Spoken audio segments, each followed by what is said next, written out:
Semangat Fraternitas Dina. Salam jumpa kembali dengan saya Ibu PS dan saya Pak RP. Bersama kami kita akan belajar prakarya kelas 9 dengan materi kerajinan bahan keras. Baiklah, sebelum kita mulai pembelajaran kita, mari kita simak terlebih dahulu cuplikan berikut ini.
Baiklah, sekarang kita memulai untuk materi kita. Mungkin sebelumnya kamu sudah pernah melihat benda kerajinan bahan keras yang ada di lingkungan sekitarmu. Nah, sekarang bagaimana cara kita mengidentifikasi mana benda kerajinan bahan keras alam dan yang mana benda kerajinan bahan keras buatan? Kita akan mengetahuinya melalui materi ini. Kerajinan bahan keras. Apa pengertiannya? Kerajinan bahan keras adalah kerajinan yang dibuat menggunakan bahan baku berupa benda keras. Benda keras yang dimaksudkan di sini adalah benda yang memiliki sifat keras, kuat, solid, tidak mudah dibentuk, dan pejal. Nah, kerajinan bahan keras terbagi menjadi dua jenis, yaitu bahan keras alam. Bahan keras alam ini adalah sebuah kerajinan yang dalam proses pembuatannya menggunakan bahan baku yang berasal dari alam dengan melewati pengolahan. Akan tetapi, tidak menimbulkan perubahan bentuk pada benda tersebut. Jadi, bahan keras alam mudah didapatkan dan relatif murah karena beberapa bahan bisa kita ambil langsung di sekitar kita. Contohnya seperti kayu, rotan, bambu, dan lain sebagainya. Dan yang kedua adalah bahan keras buatan. Jadi kerajinan bahan keras buatan ini adalah kerajinan yang dibuat dari bahan keras buatan, yaitu sebuah kerajinan yang bahan dasarnya telah melalui proses pengolahan kembali. Nah, bahan-bahan ini diolah sampai keras sehingga dapat digunakan sebagai bahan-bahan kerajinan. Jadi contohnya itu seperti kaleng, besi, kaca, dan lain sebagainya. Selanjutnya kita masuk ke materi prinsip bahan keras. Nah, seperti yang kita ketahui dari masing-masing bahan keras tersebut memiliki keunikan tertentu. Jadi, contohnya seperti kayu. Salah satu benda keras alam yaitu kayu memiliki keunikan tekstur urat atau serat kayu yang sangat unik dan tidak dapat ditemui pada bahan lainnya. Jadi urat kayu yang menjadi penilaian tersendiri mengapa orang masih tetap mempertahankan kayu sebagai produk kerajinan dengan berbagai olahan bentuk baik karya fungsi maupun fungsi hias. Ini dia bentuk dari bahan keras kayu dan hasil kerajinan dari bahan keras kayu tersebut. Nah, yang kedua kita masuk kepada keragaman muatan nilai dalam produk kerajinan. Keragaman muatan nilai ini yang dimaksudkan adalah setiap benda-benda kerajinan tersebut itu memiliki keragaman maupun fungsi dari masing-masing benda kerajinan tersebut. Jadi, ada pesan yang terdapat dalam setiap benda kerajinan tersebut. Pesan yang dapat kita peroleh itu berdasarkan proses berkarya dapat kita pilih sebagai berikut. Nah, yang pertama adalah produk dengan nilai fungsional. Maksudnya di sini adalah produk tersebut lebih mengutamakan fungsi guna dibandingkan untuk dekorasi ataupun yang lainnya. Contohnya seperti kerajinan keranjang rotan ini dengan nilai fungsional. Jadi banyak fungsi yang bisa kita gunakan menggunakan keranjang tersebut. Yang kedua adalah produk dengan nilai informatif. Produk ini maksudnya adalah produk yang menghasilkan ataupun memberi informasi tertentu. Contohnya adalah kerajinan pin kaleng ini dengan nilai informatif. Kenapa dikatakan informatif? Dari kerajinan tersebut memberikan informasi logo-logo dari klub sepak bola. Dan yang ketiga adalah produk dengan nilai simbolik. Produk dengan nilai simbolik ini adalah suatu produk yang biasanya merupakan suatu tanda atau memberikan suatu tanda yang kelihatan yang menggantikan gagasan atau objek tertentu. Atau bisa juga menjadi simbol yang mengandung suatu unsur kepercayaan atau keagamaan. Contohnya seperti kerajinan lukis kaca ini. Kerajinan lukis kaca cerita Mahabharata dengan nilai simbolik. Yang keempat adalah produk dengan nilai prestis atau wibawa. Contohnya adalah kerajinan tas kulit dengan nilai prestis. Di sini maksudnya adalah suatu produk kerajinan yang dibuat dengan cara yang sulit, jadi memiliki nilai kegunaan yang sangat tinggi, serta dipakai dalam kehidupan sehari-hari. Jadi, kenapa dikatakan berwibawa? Karena produk itu bisa memberikan sebuah kehormatan atau wibawa bagi seseorang yang menggunakannya, menjadi terlihat berbeda dan terlihat istimewa. Itu dia keragaman muatan nilai dalam produk. Ada 4 pesan yang bisa kita dapatkan. Produk dengan nilai fungsional, produk dengan nilai informatif, produk dengan nilai simbolik, dan produk dengan nilai prestis. Selanjutnya kita masuk ke dalam aspek rancangan dalam produk kerajinan. Produk kerajinan mengandung banyak faktor yang perlu menjadi bahan acuan dan pertimbangan. Adapun faktor-faktor permasalahan objektif yang diperlukan untuk diketahui sebelum perancangan adalah sebagai berikut. Yang pertama sekali adalah faktor teknis. Apa saja yang termasuk dalam faktor teknis ini adalah yang pertama, metode produksi yang handal. Yang kedua adalah bagaimana penerapan daya mesin atau manual, dan yang terakhir adalah peningkatan kemahiran sumber daya manusianya. Dan yang kedua adalah faktor ekonomis. Faktor ekonomis ini termasuk di dalamnya yaitu bagaimana pemasaran yang tahan persaingan, sistem pemasukan ataupun distribusi, kebijakan penciptaan atau hak cipta, nilai jual, dan keberadaan suku cadang atau sumber daya bahan dan alatnya. Dan yang terakhir adalah selera masyarakat terhadap produk tersebut. Dan ketiga adalah faktor ergonomis. Faktor ergonomis ini meliputi kenyamanan suatu produk, keamanannya, kesesuaian maupun kepraktisannya. Yang keempat adalah faktor sains dan teknologi. Ini meliputi terdapatnya unsur kebaruan atau temuan baru, atau inovasi ataupun modifikasi dari suatu produk. Dan selalu mengikuti perkembangan pengetahuan dan teknologi. Yang kelima adalah faktor estetika.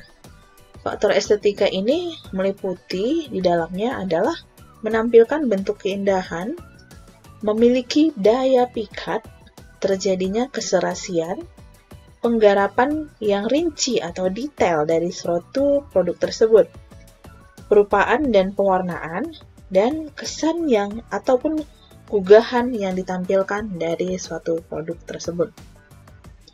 Dan yang terakhir adalah faktor kondisi lingkungan. Ini juga harus kita ketahui sebelum perancangan dari suatu produk.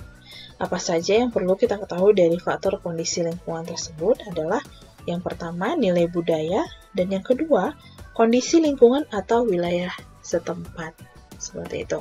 Jadi itu dia aspek rancangan dalam produk kerajinan. Selanjutnya kita masuk ke bagian jenis dan karakteristik kerajinan bahan keras. Keragaman bahan keras tentunya memiliki karakteristik yang berbeda satu sama lainnya. Di bawah ini merupakan ciri-ciri dari bahan keras, yaitu satu, bahan keras alam. Contohnya adalah seperti kayu. Kayu ini terdiri dari berbagai macam jenis ya. Dan masing-masing dari kayu tersebut juga memiliki keunikan ataupun karakteristik tertentu. Yang paling utama biasanya kayu itu memiliki lingkaran tahun dan tahan lama dan dapat dibentuk dan diukir. Selanjutnya kamu bisa baca lebih jelas lagi pada slide ini. Yang kedua adalah bambu. Bambu ini biasanya ciri-cirinya batangnya kuat. Namun akan terjadi pelapukan jika terkena air terus-menerus. Untuk selanjutnya bisa kamu baca langsung di slide ini. Bagaimana ciri-ciri dari bambu. Yang ketiga adalah rotan. Rotan ini batangnya kuat, lebih kuat dari bambu. Terutama serat batangnya juga sangat kokoh.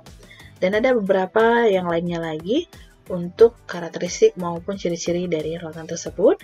Bisa kamu langsung baca pada slide ini.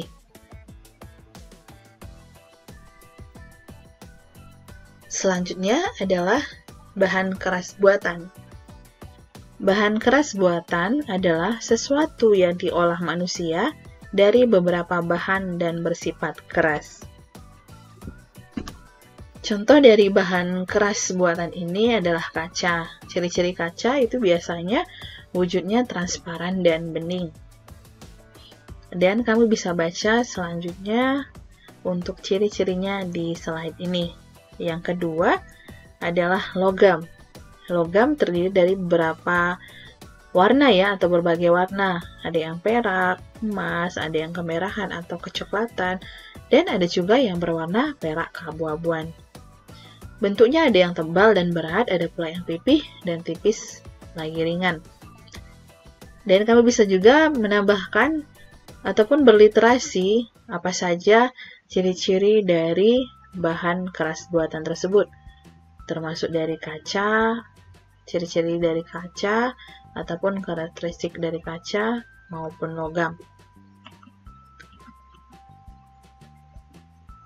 Dan selanjutnya kita masuk ke bagian proses produksi kerajinan bahan keras. Yang pertama adalah kerajinan bahan keras alam. Jadi pembuatan produk kerajinan bahan keras alam di setiap wilayah tentunya berbeda dengan wilayah lainnya. Masing-masing daerah memiliki jenis kerajinan lokal bahan keras yang menjadi unggulan daerahnya. Hal ini dikarenakan sumber daya alam dari masing-masing daerah berbeda. Misalnya, Palu atau Sulawesi Tengah, daerah ini dikenal sebagai penghasil kayu hitam. Hal ini dikarenakan karena sumber daya alaminya banyak tersedia kayu hitam.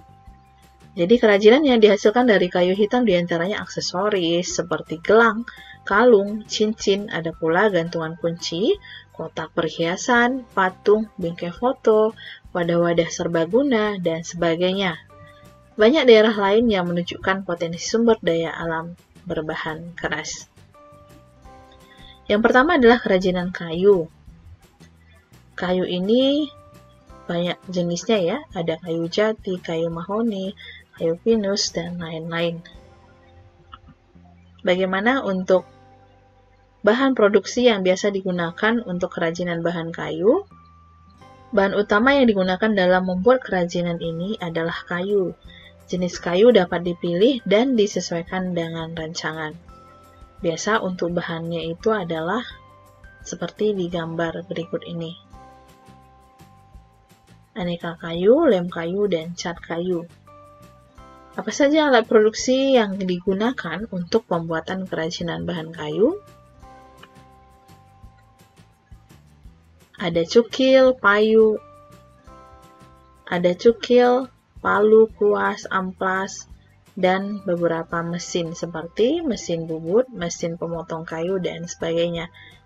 Kamu bisa lihat di gambar di slide ini. Kerajinan bambu. Bahan pembuatan kerajinan bambu ini biasanya menggunakan bambu itu sendiri ataupun aneka bambu, pewarna politur, lem kayu, dan paku. Untuk alatnya yang biasa digunakan untuk kerajinan bambu adalah seperti parang, palu, gergaji, pisau raut, tang, pahat, meteran, kuas, dan bor. Selain dari ini, kamu bisa juga berliterasi mencari untuk informasi, bahan-bahan, ataupun alat-alat yang biasa digunakan untuk membuat kerajinan dari kayu, bambu, maupun dari rotan. Nah, rotan ini biasanya menggunakan bahan rotan batang, rotan kupasan atau kulit luar, rotan isi atau fitrit, minyak tanah, belerang, paku, dan politur. Ini adalah bahan-bahan yang biasa digunakan untuk membuat kerajinan dari bahan rotan. Selanjutnya, alat yang digunakan untuk pembuatan kerajinan rotan adalah sebagai berikut. Ada bor meja, gunting rotan, palu, papan penekuk, amplas, gergaji, kompor, dan kuas. Nah, sebelumnya tadi adalah alat dan bahan yang biasa digunakan untuk kerajinan bahan keras alam. Dan untuk selanjutnya, alat dan bahan yang biasa digunakan untuk kerajinan bahan keras buatan.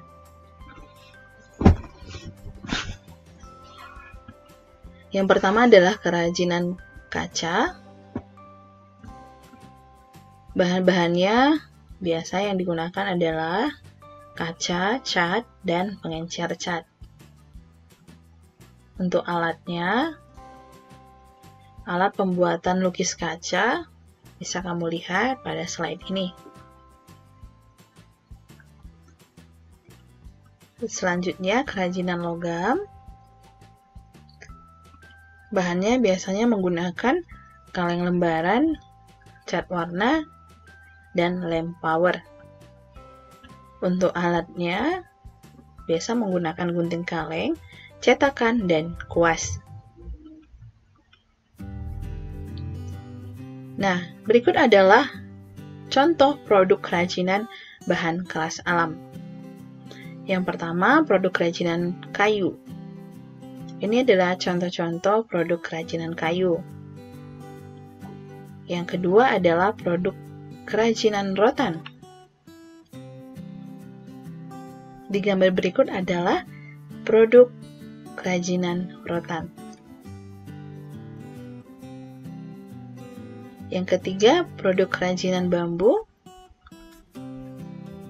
Gambar berikut adalah produk-produk kerajinan yang berbahan dasar bambu. Selanjutnya adalah contoh produk kerajinan bahan keras buatan. Produk kerajinan dari bahan kaca,